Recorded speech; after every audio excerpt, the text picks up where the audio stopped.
Any Jimmy, ni party TV so this is Agya Kwabena yedi. Agya wo kwasi ampani. Wa bua abrasa kwasi ampani na friend Sami Jemfi. Wo ka se kum na na do maye no na wo hefa. Na nanse kran so anka binim se ne catcher manye o speech impediment. Wa bisa wa poda. Wo boss kwasi ampani na o ma bulldog sa kraman no. Onkwane presenter 2025 okayomu edibesi TV so. Wo kwasi a utiri ho satema moto we atutu. Wan for wo Jimmy free so social media no so anko Agya Kwabena. Ye be social media that's why you're uncomfortable amount. And ya Ghana na kwasi ya bi atimetina TV so anka wo so bi e wo so TV so nya egbemi na ebusia edidi atem ni bi wo ha ano odenti yesrem animu a aya na mode a chain no be TikTok kasa homa no social media app ne so de ejeze ye yi Ghana din film na fe de ye ni so eti ye say ta na obi be bisa se Peace FM anase UTV Agya Kwabena dem pa no waye men ne uko TikTok kasa homa ne so a eye social media biaye no so a ye din atem say this episode is probably brought to you by Charistic Company Limited in Rome dia bedwaman so hindi heba mesha kwajibi uyu bia malaria typhoid diabetes so blood pressure ne ade entai cholesterol lower cholesterol any bad cholesterol no hindi eba mesha no betu ase ede amount za mesha ne za age capsules no nso no eye immune booster duro infertility ulcer prostate problems menstrual disorder eye bacteria ni infection bia beji ni pedua na kentenso no eduro ye da school so eye wadru na induro yi FDA ayoma dia tum say ye open duro to akofamasi herbal stores a onsa ebe company fundo ya maboso bi me sure say obekai about few days ago ni and beto dia say Ghana police abechi 2 TikTokers abako edi Prince Ophoria e friend of fancy comedy abranti ye oda screen so any one MPP women organizer ono so eda screen so say o ma cassette ya Ghana mampani otie banwaso yewura John Dramani Mahama ne ensam de o mu kan bi papa ye di kan ka ho asem ne didada meanza ngo ye chi o chena asem yo Emma Agya Kwabena yi ebe hu video ni enema na TikTokers ni bi e ka fa Ghana mampani ehu Emma Agya Kwabena ebe tena UTV so to Ghana mabunu no fo se ye use social media app na ye nyusu no kwampa so Emma ne nkoye didi atem so hwan ene mabunu oni hwan koka se conforce ko politics intino bibi biara beko bia no political opponent abeda ne political enemy me ho nipa na oye social media sa de mani nyina no party ko ba ban mu a ye hunu fa de nya hwe ye hunu ye fa de nya hwe but obi party enura me hu ba enane 3 days me hu ba ko bi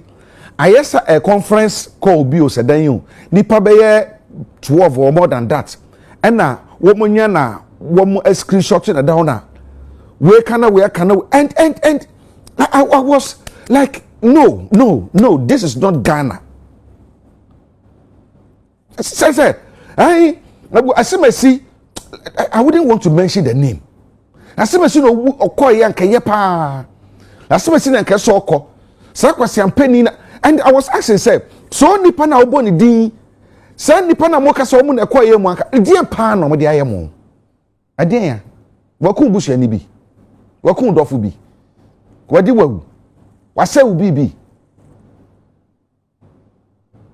And some say no, and him set it in obi because I say Mexico kwe pa de nka we na kwa nka yo. Waka no kokon na bi ko bi atehwe. Na so na ye nya kokodro ba bonte beka. Ye yi yanim ama manse hu na wo kasa wo be kire bo. Wo kasa wonim da obekọ. Wo kasa wonim de be fa so obekọ. De de obekọ. Tibi obekom. Wunim ntimen ka yempa ifo nim so mokọ na nkomo ma bi wan nkomo nko abusia na video ni bi eno no ene okasa papa ni nyina mu no medical de hoama ne bono e de abero ma Afia Schwar ehu this particular video di kan ko hweye no anye ne de no nso ebe so ja no gu papa isu Agya Kwabena o se kwase Kwabena hey ba why you ti se champagne uti mududu uti beberebe se parachute kwase ya na wote Ghana hefa ena na Sami Jemfi mo chante kumnana do maye na wen na no si yonkumba wo ya na wen Father Dixon kwase bi e wo so tie kurase e hwe ni papa ko so na de na bet 30 so na nka ti se wa how dare you net with Thrɛat be me jibi for ujimiye wasiri animu na pa na wu ya nka de wo to so mfa so ne se aboa sanche wo maame we kwasia ye made aboa bini ene wo de me kama so ya atena na ye wanyim aboa ente sanso a wo bosses no bompa ye na ba ko wuni chase wate aboa de abekan asem yem wo jimi no wakwaje ndisi fosika adane aboa na wo dwene ahonhom no kwasia ni mu se e ma na titi social media. Agya Kwabena, come closer. Agya, wo kwasia mpani. Agya, wa bua. Abra na Kevin Taylor. Eti social media. Edi na Nado danko ekufu ado atem. Abra sa kwasia mpani na friend Sami Jemfi. Wo ka se kum na Nado maye no na wo hefa wo de wo kwasia because Sami Jemfi ataduane ama obusumi nti wo be ka kire ye de ye nye wo social media. Wo ni chasiri nka wakoma. Wa se wa podam. Em sa mo mapodam. Hey, wo boss kwasia mpani na o ma bulldog sa kraman no. O man no platform etina so best ebe threat a whole certain president like Nanaba danko ekufuado wo kwasia utiri ho satema moto we atutu wan for wo jimi free so social media no so anko Agya Kwabena ye be mo social media no so aye uncomfortable ama enya Ghana na kwasia bi atimitina TV so anka wo so bi e wo so TV so nya egbemi yeti krom ha na UTV Agya Kwabena wo so bra aba wo so wo Agya Kwabena me pese me ka kire wo se woni twase nka wakoma wa bodam yeti krom ha na wo boss ma bulldog kwasia mpani no platform etina so threat a certain president mo am some jimi na mugu krom ha o me fancy comedy we mo chena mo gas imagine etese mo match me mo gas imagine papa bia mo na mo besa to aduane ama ye o am se mo ni mo ho fancy comedy amache no mo na mbeta aduane ama no mapodam yeti krom na mo threat na Nado danko ekufu ado se common floor member nenemo table na tene mo no mo ankasa moduru amusoku ya mo de ene mo ba chi nyina ene ye nyina Ghana police mo be declare ye nyina wanted Kevin Taylor kwasiampani we kura mama na ko free emmoa na eno ne wo ho be yen ka bi nhye munyi bi mfiri mu afia asa ma biom na me fama no nka nsem ni bi yen pose wan kutie nsem ni bi mbre ba e beto aso enra mi hu so ne na ma yi na se na why name ya said the wakeka akakaduro mu aye ni ti say police headquarters e de na wo ya de ochere na name ya said the wakeka akakaduro mu aye ni ti mi team say police headquarters baby adam pare wono nipa ba ko uti ye 3 bedroom self contained o ja no so jimi no kota na ya de ochere obi na no ka okasa as 1 minute sa kwasia no sa do ka as 1 minute okasa as eta jina ni minimum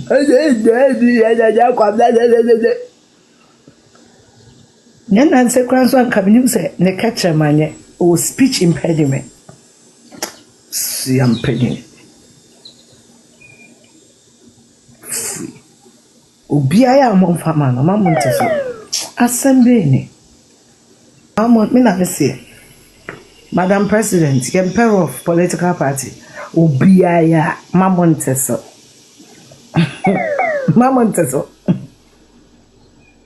ochina ya be ba discuss ko Zelda Monte Collins Zelda nam e promote galam say na jame wo fa no nti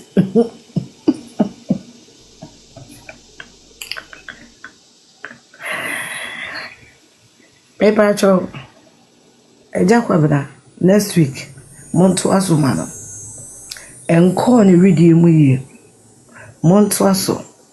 what was one nkwani the only presenter NMCS nkwani presenter 2025 oka yomo edibesi TV so yomo lo oka yomo edibesi TV so mpacho YPRPP mo party wa mo flag bearer ene mo president me se mamonte so mon kono se de mo kono na mamu de ja no kra mon kono sa mon nya ne de mbetimi bia waye nanim se weighing card mon chana style bia ya mon hwani sunte ma Agya Kwabena na suntem as a compulsory mass question na suntem den yesase ye say we the efom ametepe na ne jimia ene jimia ni party TV so din is Agya Kwabena yedin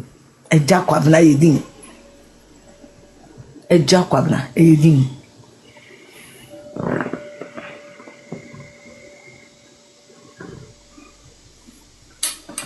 Kambe kanse mi ma kanse me de beba no obi se Afia Schwar my business mesra munya no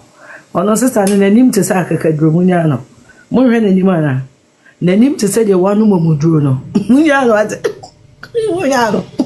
mesra mam kana se wate munya no no besu because ono de woye no ye fa ne hwene na munya no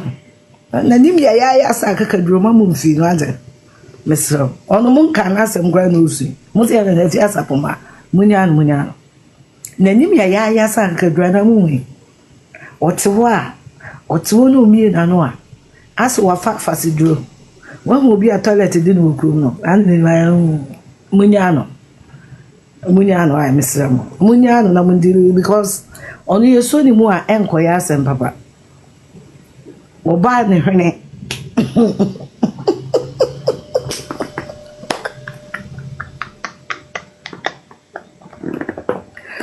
Afia Schwar munya no Thrɛat munya no ne hwene se teban munya no ate Mr. Because yes